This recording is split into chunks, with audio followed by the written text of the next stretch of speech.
জগদায়িনী মা,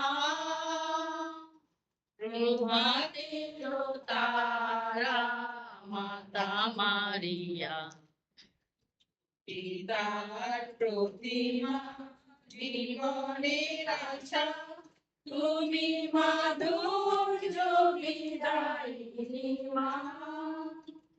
এই মাতা স্মৃতি আসলে আমরা সবাই পাইতে পাইতে প্রার্থনা করছি। আজকে এই ভিডিওটা আমরা কেমন প্রার্থনা করছি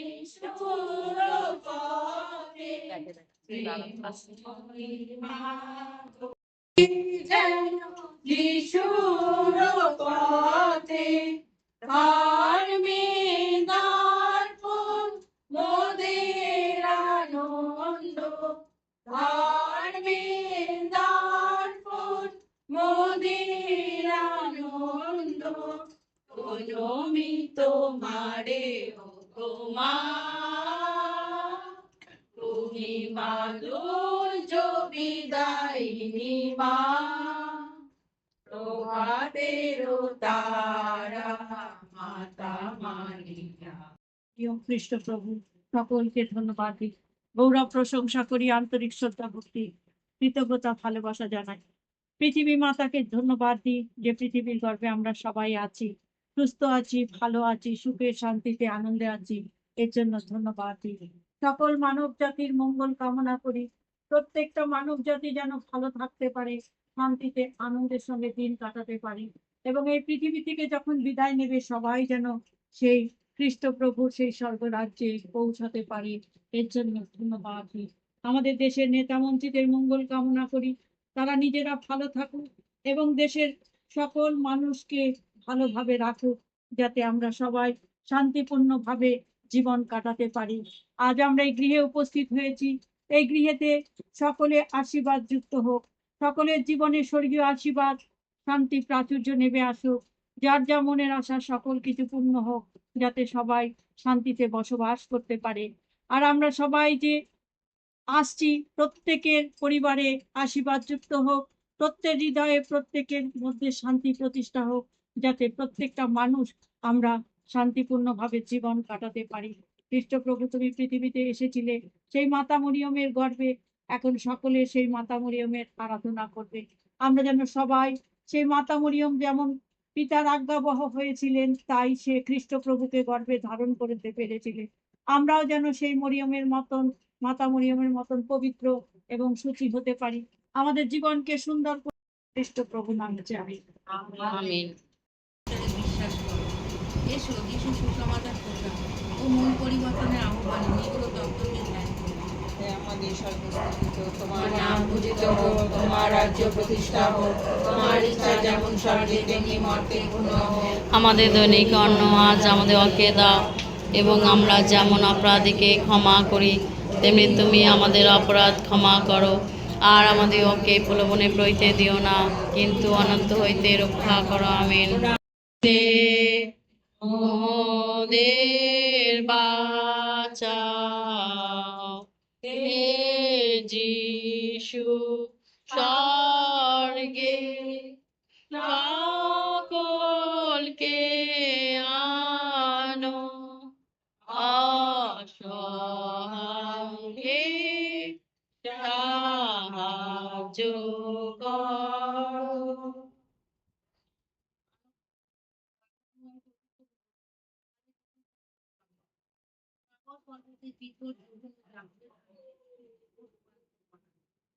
তখন মেঘ থেকে একটা কণ্ঠস্বর বলে দিল, তিনি আমার এসো তাবর পর্বতে যিশু রূপান্তরের নিগ্রহ পুত্র পবিত্রাত্মার নামে আমিন। কুমারী ঈশ্বরের জননী, সকল স্বর্গদূত ও বিশ্বভক্তের রানী, হে আমার স্নেহময়ী মাতা, আমার সমস্ত শ্রদ্ধা ও ভক্তি দিয়া তোমাকে প্রণাম করিতেছি। আমিও আমার যা কিছু তোমার আজ নূতন করিয়া তোমার নিকট আমি নিজেকে উৎসর্গ করিতে আসিয়াছি। তোমার মাতৃস্নেহ ও আশীর্বাদের ফলে আমি বহুবার নানা বিপদ হইতে রক্ষা লাভ করিয়াছি। তোমার মধ্যস্থতায় আমি বহুবার ভগবানের কৃপা ও করুণার পাত্র হইয়াছি। সকল কুমারী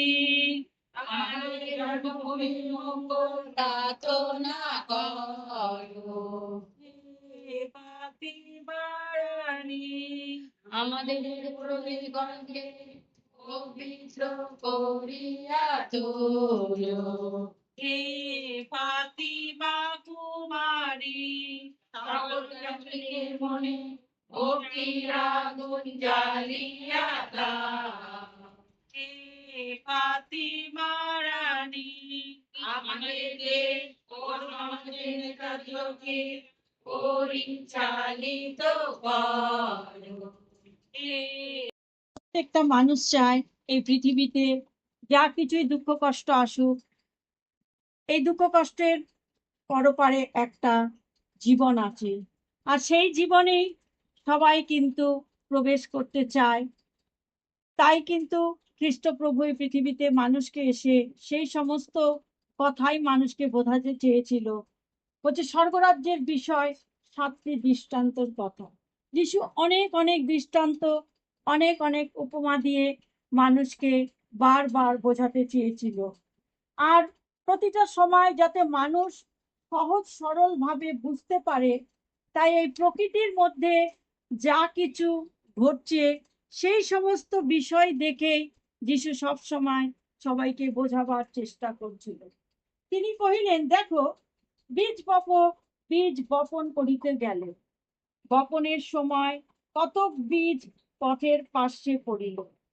এরকম বিষয়ের সঙ্গে মানুষ জড়িত আছে, তাই মানুষকে এরকম সহজ সরল ভাষায় বোঝালে যাতে মানুষ বুঝতে পারে, সেজন্য একটা সেই কৃষকের যে বীজ বপন কালে কিরকম ভাবে সে বীজটা বপন করে সেটাকেই মানুষকে বোঝাতে চাইছে। বলছে যে কতক বীজ পথের পার্শ্বে পড়িল, তাহাতে পক্ষীরা আসিয়া তাহা খাইয়া ফেলিল। যখন বীজ ক্ষেত্রের মধ্যে ছড়ায়, সব বীজ যেই ক্ষেত্রের মধ্যে পড়ে তা না, আশেপাশে পড়ে, সেটা মানুষ অভ্যস্ত আছে বোঝার জন্য, তাই মানুষকে সেটা বোঝাচ্ছে। আর কতক বীজ পাষাণময় ভূমিতে পড়িল, সেখানে অধিক মৃত্তিকা ছিল না, তাহাতে অধিক মৃত্তিকা না পাওয়াতে তাহা শীঘ্রই অঙ্কুরিত হইয়া উঠিল, কিন্তু সূর্য উঠিলে পর পুড়িয়া গেল এবং তাহার মূল না থাকাতে শুকাইয়া গেল। তো কিছু বীজ পথের পাশে পড়লো, আবার বলছে যে কিছু বীজ আবার পাষাণময় ভূমিতে পড়লো।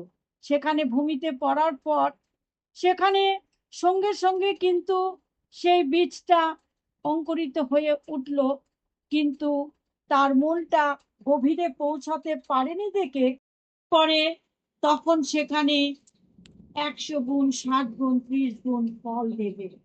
তো আমরা যেন সেই আমাদের হৃদয়কে উত্তম ভূমি যেন করতে পারি, আর আমাদের হৃদয়ে যা কিছুই বাক্য আমরা শুনি সেটা যেন আমরা কাজে লাগাতে পারি, এবং সেই সময় যেদিন খ্রিস্ট প্রভু আসবে আমাদেরকে তার রাজ্যে নিয়ে যাবে, আমরা যেন তার রাজ্যে পৌঁছাবার জন্য যেন উপযোগী হতে পারি এবং আমরা প্রত্যেকে ফলবান হতে পারি।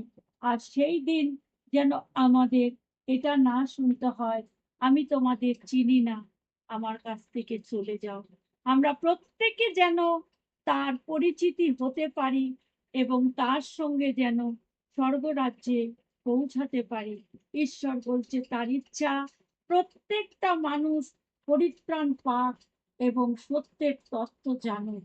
তাই আমরা ধীরে ধীরে যেন তার বাক্য শুনতে শুনতে যেন আমরা আমাদের জীবনটা, মাতা মরিয়ম যেমন পবিত্র ছিল, খ্রিস্ট প্রভু যেমন পবিত্র ছিল, তার শিষ্যরাও যেমন পবিত্র ছিল, আমরাও যেন পবিত্রভাবে জীবন যাপন করে শেষ দিন পর্যন্ত স্থির থেকে পৌঁছাতে পারি।